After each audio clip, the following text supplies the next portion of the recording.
15,000 dish ని restaurant మెన్యూలో ఎందుకు పెడతారో తెలుసా? అది అమ్మడానికి కాదు, మిగతా ఆప్షన్స్ ని అట్రాక్టివ్ గా కనిపించేలా చేయడానికి. దాన్నే ప్రైస్ యాంకరింగ్ అంటారు. మనం వాల్యూని డైరెక్ట్ గా జడ్జ్ చేయలేం, కంపేర్ చేస్తాం. మెన్యూలో 15,000 డిష్ చూడగానే సడన్ గా 4,999 డిష్ వర్త్ ఇట్ అనిపిస్తుంది. ఎగ్జాక్ట్లీ రెస్టారెంట్స్ మీతో సెలెక్ట్ చేయించాలి అనుకున్న ఆప్షన్ అదే. ఈ సైకాలజీ టెక్నిక్స్ అన్ని detail step by step guide explain చేసి ఒక పీడిఎఫ్ రెడీ చేసి పెట్టాను. ఆ పీడిఎఫ్ మీకు కావాలనుకుంటే కమెంట్ లో గైడ్ అని టైప్ చేయండి, నేనే మీకు పర్సనల్ గా సెండ్ చేస్తాను.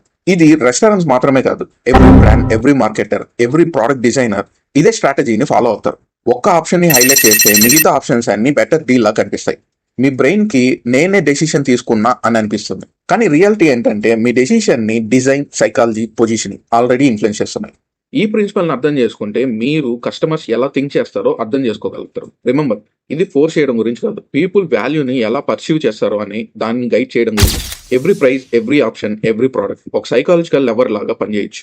వన్స్ మీకు ఇది అర్థమైతే మీరు క్రియేట్ చేసే ఏ ఆఫర్ అయినా నేచురల్ గా అనిపిస్తుంది, అండ్ రిజల్ట్స్ చూస్తే మాత్రం మ్యాజిక్ లా ఉంటుంది. ఇలాంటి బిజినెస్ అండ్ మార్కెటింగ్ టిప్స్ కోసం మన పేజ్ ని ఇప్పుడే ఫాలో చేసి పెట్టుకోండి.